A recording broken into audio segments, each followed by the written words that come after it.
Spencer Strider says he needs time to fix this. More time than he's going to get between starts. Should the Braves just shut him down? Let's talk about it.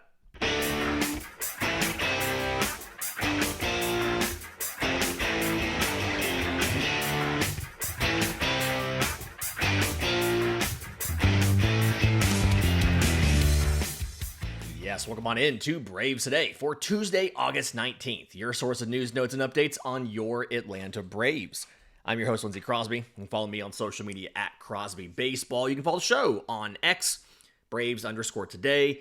We have a Facebook page and Instagram as well. And you can find all of my written work, BravesToday.com. That's the Braves Today Substack, as this is both a podcast and a newsletter. I want to talk about this offseason and the financial outlook for the team, right? How much money they might have to spend, and why just because Ozuna and Iglesias are coming off the books, it might not be as much as you think. But first, I want to talk about Spencer Strider, okay? He got shelled again last night. This was probably the worst start of the year for him. 3 innings, 10 hits, 7 runs, 1 walk to 2 strikeouts. He threw 68 pitches, really should have thrown 1 more. Only 41 of those were for strikes. Gave up 2 homers. Just a really ugly outing. And the issue here, and I don't know if this is good or bad, and I think it's bad. The issue here is the problem wasn't leaving pitches middle. Despite what the broadcast would make you think, right? Tom Glavine was talking about Strider's locations being middle, and him getting tagged for homers and stuff because of it. And that was obviously a pre-planned talking point, because the 2 home runs Strider gave up were not on center cut pitches. The first homer, it was Brooks Baldwin. That was a 97 mile an hour fastball up and away on a 1-2 count. That was a good pitch. You could theoretically argue he could have taken something out of the zone it was a 2-2 count. So you could have argued he had a ball to play with. He should have taken something out of the zone. But he just got chased on a fastball away. He tried to execute that same pitch again, but up, and it didn't work out. The Luis Robert homer in the 4th, that was a 2-run homer, that was a slider down. It was just like the last one. It was a situation where I assume this was Drake Baldwin, went back to the same spot. The first pitch of the at-bat was a swinging strike on a slider in the exact same place as this one. So that's both homers there came on trying to go back to the well on a pitch that just worked, and they got it the second time. But Strider's stuff from a velocity perspective, from a locations perspective, was better. He really stayed out of the middle of the zone. When you look at the pitch plot, he stayed out of the middle of the zone. Again, the 2 homers were not center cut pitches. The fastball velocity took another increase.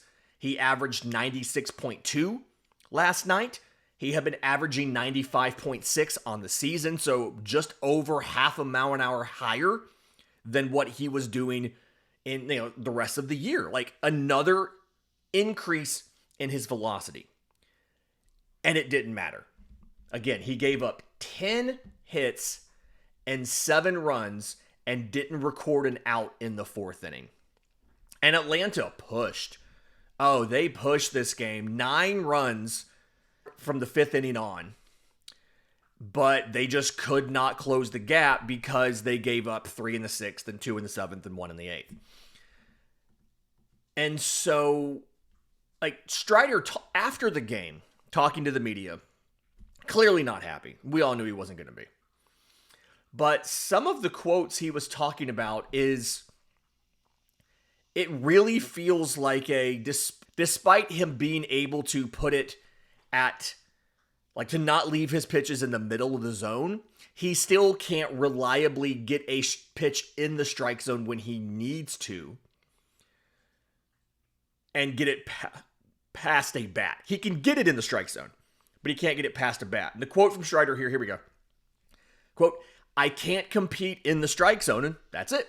So my fastball just isn't getting outs. It's not a contact pitch, meaning it doesn't induce weak contact, and it's not moving the way that I need it to move. And by that, and this is me now, he's talking about the induced vertical break. We've talked about this before, the backspin of the ball. It's what gives the pitch the illusion of not dropping from gravity as much as it should.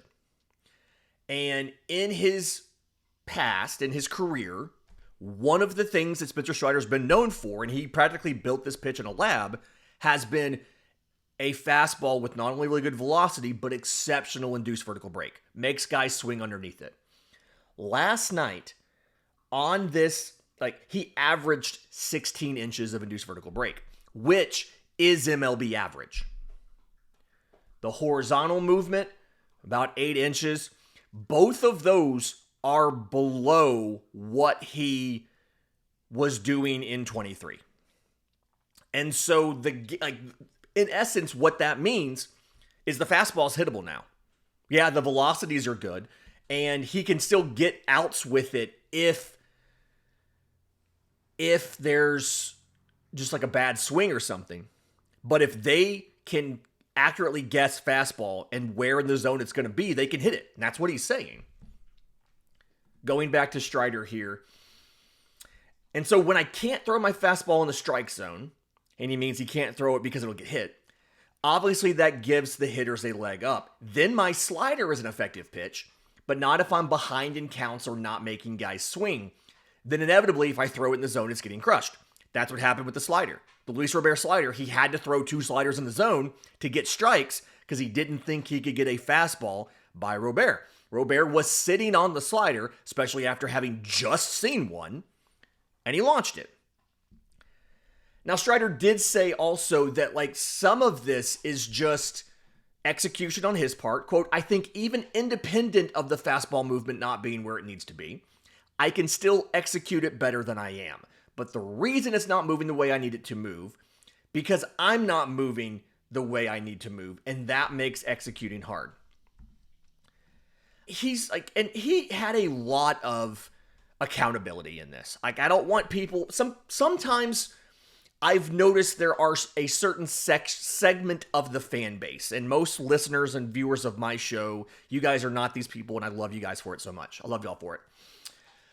They think that when a player is bad, that it's because some sort of how much they care or don't care, right?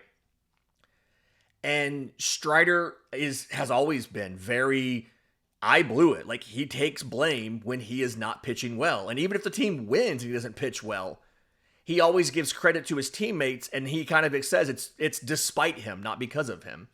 And he said, I blew it. That's unacceptable. He had all of the things you want to hear. And he did talk about he's gotten better. Quote, the beautiful thing about baseball is my stuff was worse a month ago, 2 months ago when I was pitching better. I actually think that I've made a lot of progress in my metrics and things like that over these last few starts. I just think that when I've executed, guys have beaten me. And he did say, and I don't have the exact quote here, but he did say that it's hard to make the changes he needs to make in the 4 days between starts, right? That it's really going to take an off season for him to get the fastball back to where it needs to be. And I remember talking to him in spring training to 24, spring training to 24, about how the four-seam fastball is something that he has to work on actively because his natural throwing motion is slightly suboptimal for that specific pitch. He can throw it, and it's good, but to get it to be elite where it was, he has a little bit of a different mechanical cue as far as trying to get behind the ball and the intent behind the throw and all that stuff.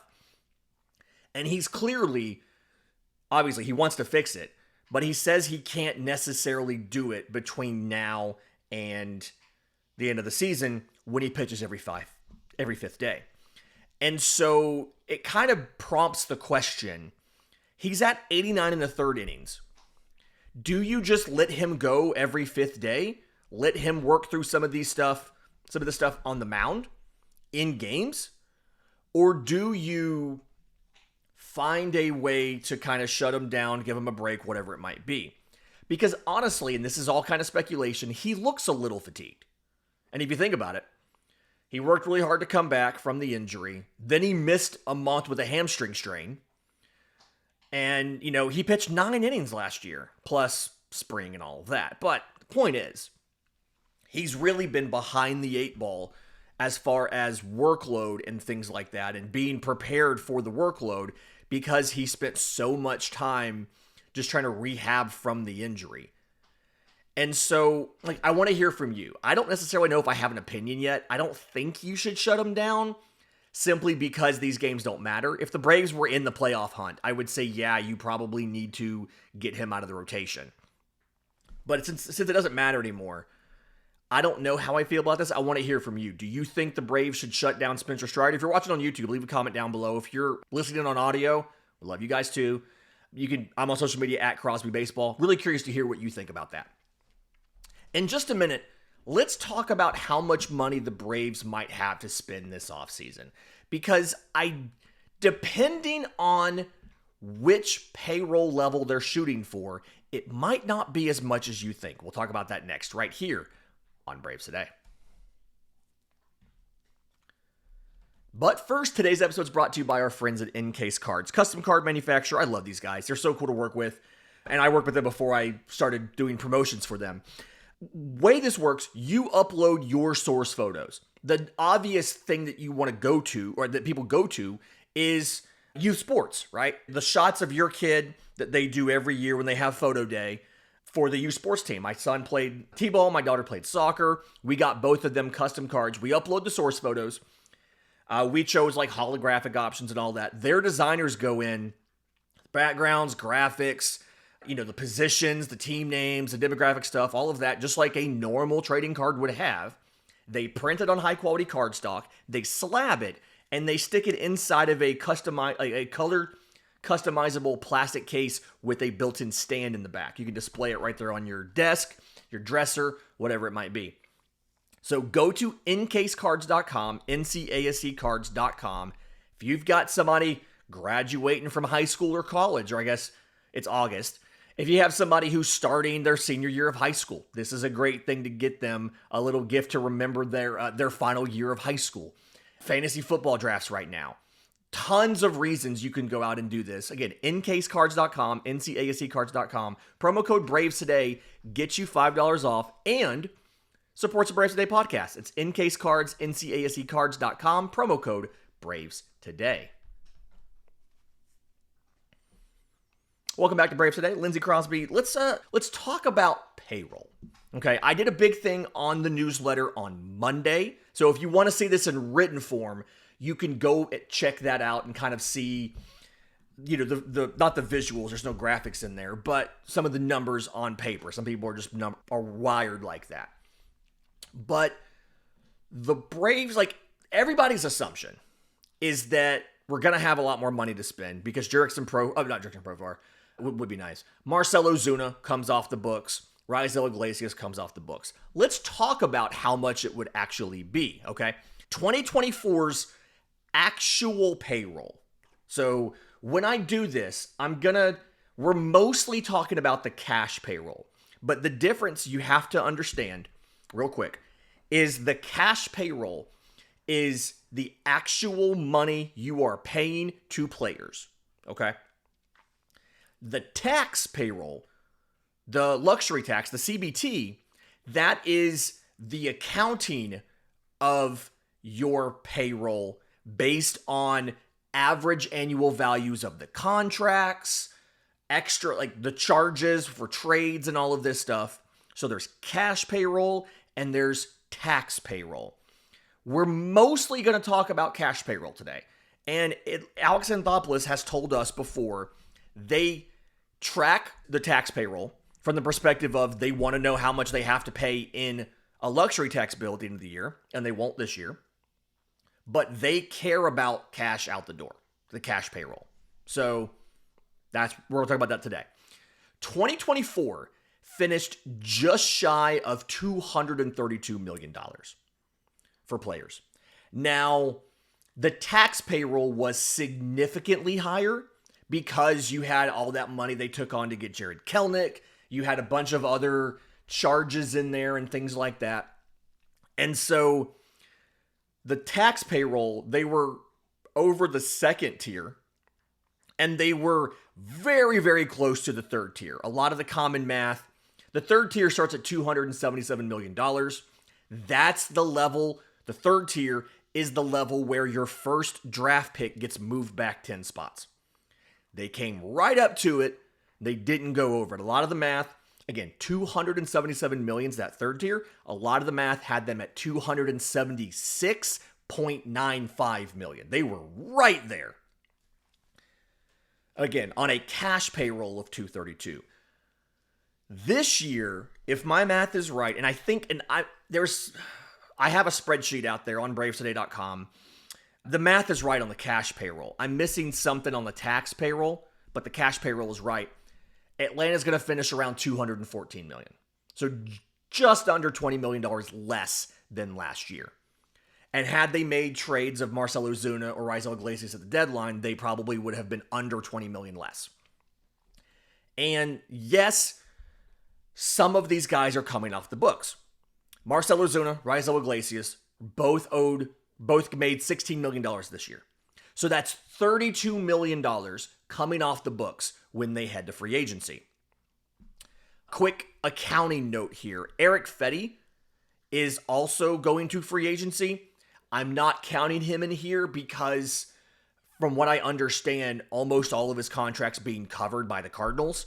So the Braves don't actually have that significant of an adjustment to their payroll because they didn't have him for a long time and they're not paying him a lot of money. So kind of leaving that out. So that's really all your free agents. Okay, that's everybody. You don't have a lot of free agents this year. And then you've got club options and non-tenders. So the way that it works is anybody who has not yet reached free agency, the team has to decide to tender you a contract for the next season or not.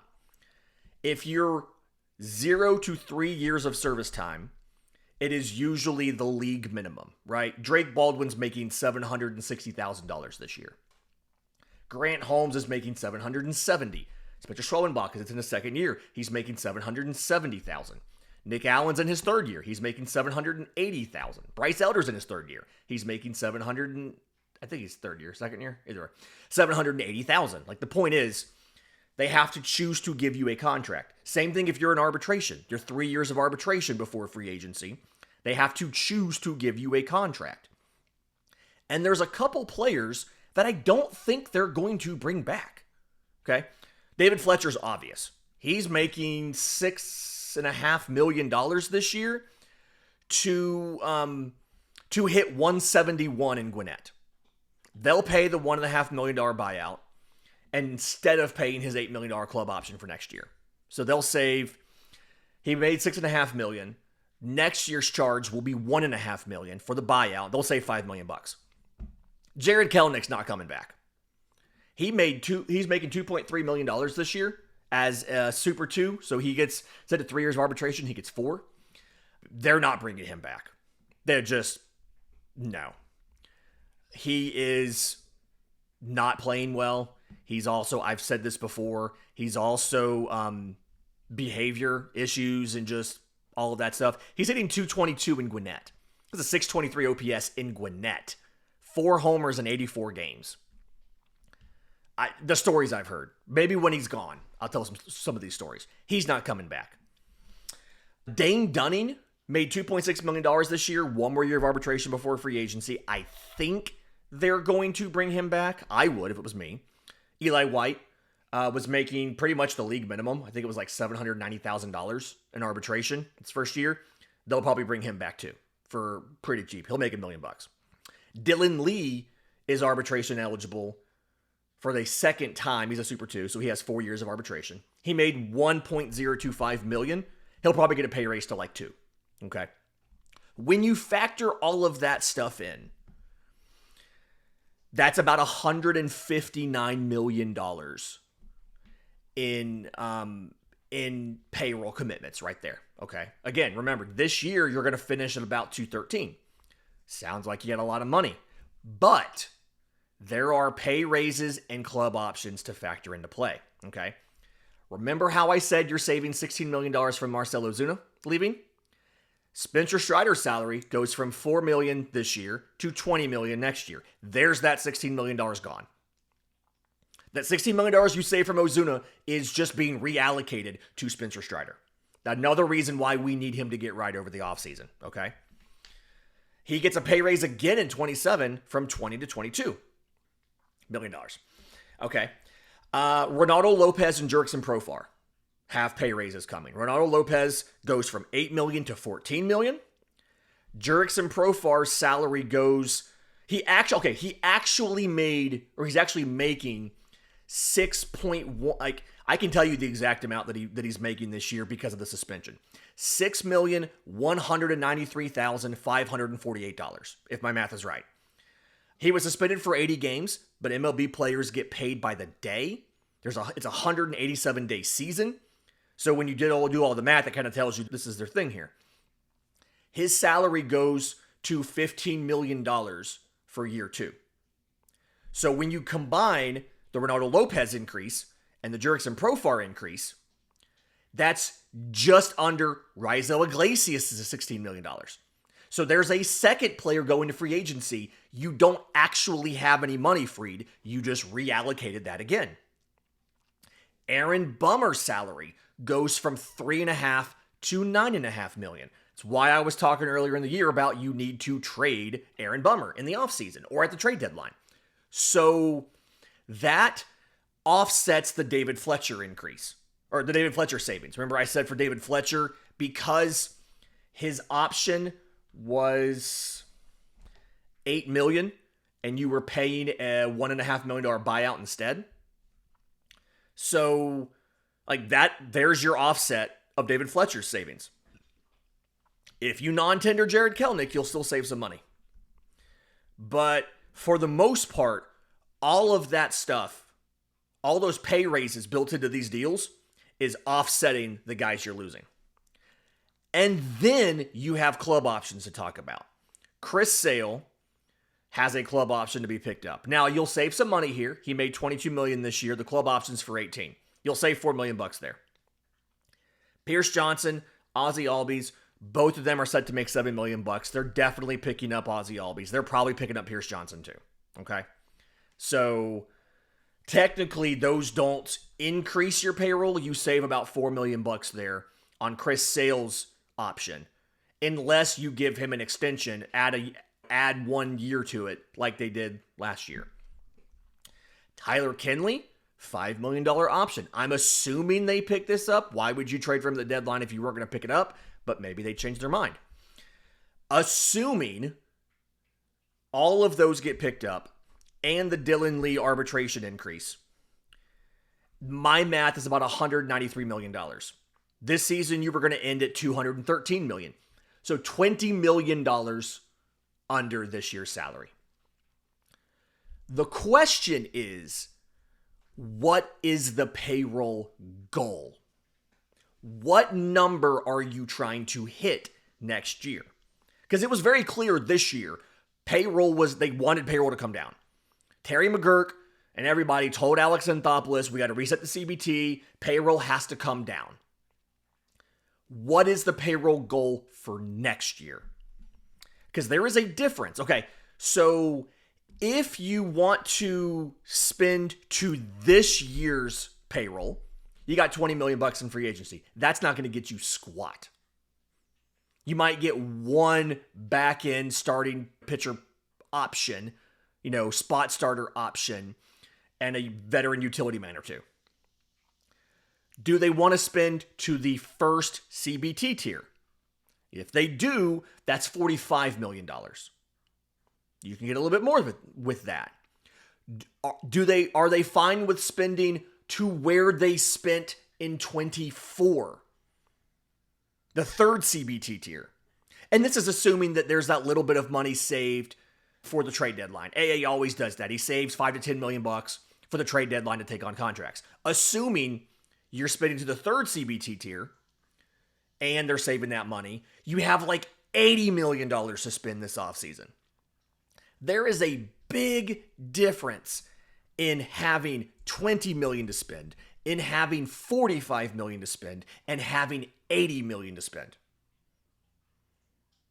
And so, because remember, when we say $80 million to spend, that is $80 million in payroll commitments for the next season. That's not total value of the deal because it's spread over multiple years. So, what is the financial goal? What is the target? That question, what is the targeted final payroll number? That question is going to determine what the Braves do off this offseason. And honestly, probably the long-term direction of the current roster. Because if we get another winter of austerity, if they maybe spend $20 million to get back to this year's payroll levels, and this roster struggles again, like it did this year, like it did last year, I firmly believe Atlanta's going to blow it up. And that's speculation, that's not reporting. But if they have another season like this one, where the offense incredibly underperforms, they deal with a bunch of injuries, and they're under 500, it really feels like they're going to blow it up and try again. So, how aggressive they are in free agency, how much money they give Alex Anthopoulos to spend. Does he have $20 million? Does he have $45 million? Does he have $80 million? That could have repercussions for more than just 2026. Because if he can't spend and they're bad, or if he does spend and they're bad, either way, you're probably seeing them blow it up a little bit. We'll see what happens. This has been Braves Today for Tuesday, August 19th. Do me a favor, if you're listening on audio, leave a 5-star review, Apple, Spotify, wherever you get your podcasts. If you're watching on YouTube, subscribe to the channel, hit the notification bell so you know when we drop our next episode. Also, bravestoday.com. This whole money thing first appeared on Braves Today yesterday. Subscribers to the newsletter got this a day before the podcast, and I've got more stuff coming on the newsletter. Potential manager choices. We had one article last week. We're doing part 2 this week. We've got one of our contributors writing about what happens if Ozzie Albies can't fix it. What options do you have to replace Ozzie Albies in the lineup and replace his production? Starting soon, I'm going to start writing some sample offseason plans for each one of those scenarios. What's your $20 million scenario? What's your $45 million scenario? What's your $80 million scenario? Like, what's your best possible outcome with that amount of money? So again, bravestoday.com, go check that out. We're turning the paywall on soon, so some of these deep dive things are going to be behind the paywall. Until next time, this has been Braves Today.